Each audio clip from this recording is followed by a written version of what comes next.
Hello friends, എല്ലാവർക്കും സുഖമാണോ? ഞാനും സുഖമായിരിക്കുന്നു. ഒരു ഈസി പനീർ ഫ്രൈഡ് റൈസ് എങ്ങനെ ഉണ്ടാക്കാമെന്ന് നോക്കാം.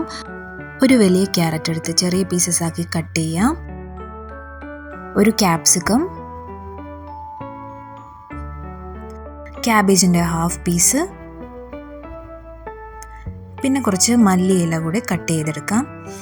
പനീർ ക്യൂബ്സ് പാക്കറ്റിൽ വരുന്നത് ഒരു 15 മിനിറ്റ്സ് ഇളം ചൂടുവെള്ളത്തിലിട്ട് വയ്ക്കണം. ബസ്മതി റൈസ് 1 കപ്പ് 2 പേർക്കുള്ള അളവാണ്. ഉപ്പിട്ട് വേവിച്ചതാണ്. ജിഞ്ചർ ഗാർലിക് പേസ്റ്റും. വെജിറ്റബിൾ ഓയിൽ ചൂടായതിനു ശേഷം പനീർ ക്യൂബ്സ് നമുക്ക് ഫ്രൈ ചെയ്തെടുക്കാം. ഒപ്പം ചില്ലി പൗഡറും പെപ്പർ പൗഡറും കുറച്ച് ഉപ്പും ഇട്ട് കരിഞ്ഞു പോവാതെ ഫ്രൈ ചെയ്തെടുക്കാം. ഫ്രൈ ചെയ്യുമ്പോൾ മീഡിയം ഫ്ലെയിമിൽ ഇട്ടാൽ മതിയാവും.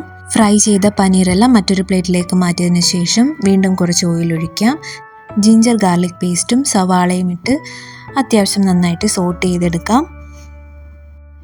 അതിനുശേഷം കട്ട് ചെയ്ത് വെച്ചിരിക്കുന്ന ക്യാരറ്റും ക്യാപ്സിക്കവും ക്യാബേജും സോട്ട് ചെയ്തെടുക്കാം. സ്പ്രിംഗ് ഓണിയൻസും ഇതിനൊപ്പം നിങ്ങൾക്ക് ആഡ് ചെയ്യാം കേട്ടോ. ഞാൻ ആഡ് ചെയ്തിട്ടില്ല.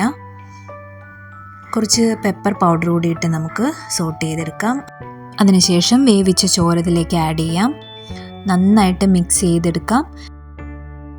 ചോറ് വേവിക്കുമ്പോൾ കുഴഞ്ഞു പോകാതിരിക്കാൻ കുറച്ച് വെജിറ്റബിൾ ഓയിൽ ആഡ് ചെയ്താൽ മതി കേട്ടോ.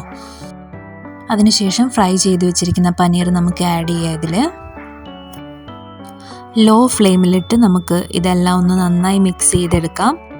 നിങ്ങൾക്ക് ഇഷ്ടമാണെങ്കിൽ സോയാ സോസ് കൂടി ഇതിനൊപ്പം ആഡ് ചെയ്ത് കൊടുക്കാം. ലാസ്റ്റ് അരിഞ്ഞു വെച്ചിരിക്കുന്ന മല്ലിയില കൂടി ഇട്ട് മിക്സ് ചെയ്തെടുക്കാം. അങ്ങനെ നമ്മുടെ ഈസി പനീർ ഫ്രൈഡ് റൈസ് ഇവിടെ റെഡി ആയിട്ടുണ്ട്. വളരെ എളുപ്പത്തിൽ തയ്യാറാക്കാൻ പറ്റുന്ന ഒരു റെസിപ്പിയാണ് കേട്ടോ. ഇതിനൊപ്പം മറ്റൊരു ഗ്രേവിയുടെ ആവശ്യമില്ല. അപ്പോൾ എല്ലാവരും ഇത് ട്രൈ ചെയ്ത് നോക്കണം. ട്രൈ ചെയ്ത് നോക്കിയിട്ട് അഭിപ്രായം കമൻറ്റിൽ പറയുക. അപ്പോൾ അടുത്ത വീഡിയോയിൽ കാണാം. Thank you for watching.